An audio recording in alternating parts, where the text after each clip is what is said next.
yung aming ambulansya na dinonor na ni Governor Oy Umali ay napakalaking bagay po dito sa aming barangay. At yan nga po, sa katunayan ay gamit na gamit po siya, hindi po siya nalulubay kahit sa araw, sa gabi. Tuloy-tuloy po ang serbisyo niya.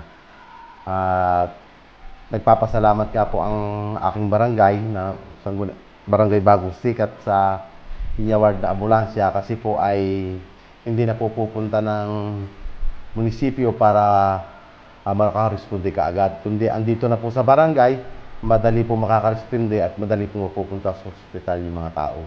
Kaya po ang mga taong barangay ay labis na nasisiyahan po sa ambulansya po.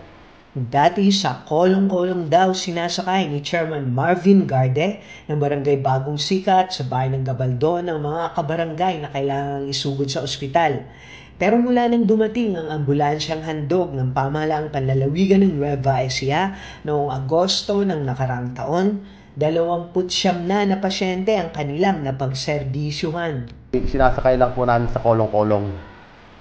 Opo, binabalot namin sila ng damit at sinasakay sa kolong-kolong. Dadalhin pa namin ng Medicare.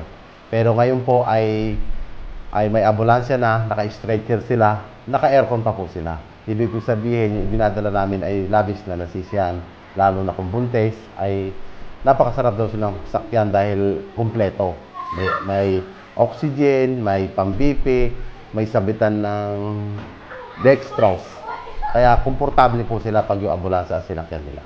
Ilang buhay na ang nasagip ng ambulansyang ito, gaya ni Rafi Peralta, 60, na hindi na makahinga dahil sa emphysema. Umabot po kasi sa napunta raw sila sa bayan ay yung kanilang ambulansya ron ay ginamit. Ibig kong sabihin wala pong magamit. Buti nga po at kasi po yun, ang nangyari doon ay doon na siya pinick up ng ating ambulansya sa Medicare.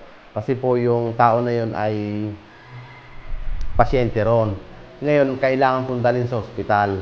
Ngayon po yung mga ambulansya ron sa Medicare ay nagamit. Kaya po yung ambulansya natin ang nakapagdala. Kaya po yung buhay niya na-survive dahil po sa ambulansya ninyo. Damang-dama ang pagpapasalamat hindi lang ni Kap kundi ng buong barangay. Hindi na sila makikipag-agawan, bagkus may papaubaya na nila ang mga ambulansya ng bayan sa mga barangay na wala pang sariling ambulansya. Pinatunayan ito ni Domi Piguero at Mina Galura, kapatid at ina ng 2 pasyenteng kaagad na naihatid sa mga ospital. Nung pong araw nang ihinatid yung ambulansya dito sa Bagong Sikat, ay sadya po talagang pinagtugma naman ng panahon. Kinabukasan, ang kuya ko'y nangailangan ng dalhin sa ospital. Nung una po, hinatid namin sa Medicare. Subalit ang Medicare po ay nagsuggest na idala na sa Cabanatuan. Kaya nung pong time na yon ay sadyang napakagaling ng pagkakataon na yun na nadala namin ang kapatid namin na hindi kami nag-request ng ambulansya ng municipality ng Gabaldon. Kasi po yung time na yon ay busy po ang dalawang ambulansya ng Gabaldon. Pero talagang lubos kami nagpapasalamat kay Gov. Oye na mayroon kaming isang ganitong magagamit sa oras ng pangangailangan na hindi namin kailangang mag-request sa Gabaldon. At yun naman ng Gabaldon ay malawak naman ang kanilang pinagsiserbisyuhan. Mas napakabuti po talaga yung mayroon kang individual na madadampot sa oras ng kagipitan. Kaya maraming salamat po, Gov.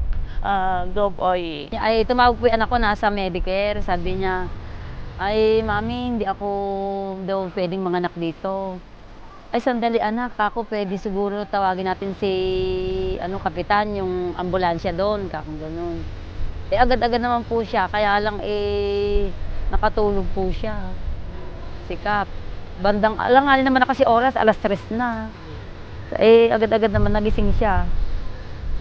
Sabi ko, mag-aya po tayo ng kasama. Wag na, ayaw na lang. Ika niya. Alanganin oras. Napakasarap po ng pakiramdam na may nagagamit kami rito, nabigay ni Gov.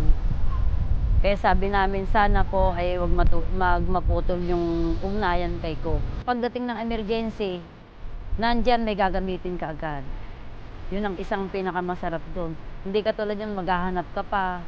Kahit na may pera ka kunwaring pamasahe o pinakamasarap yung may gagamitin sa barangay. Kwento pa ni Kapitan, isa sa pinakamahalagang ipinangako niya noong pumakandidato pa lamang siya ay ang pagkakaroon ng sariling ambulansya. Hindi raw siya binigo ni Governor Aurelio Umali, kaya hindi siya napahiya sa mga kabarangay. Para sa Balitang Nueva Ecija, Delphine Agustin, Ilaw, DWNE, Teleradyo, ang inyong kakampi.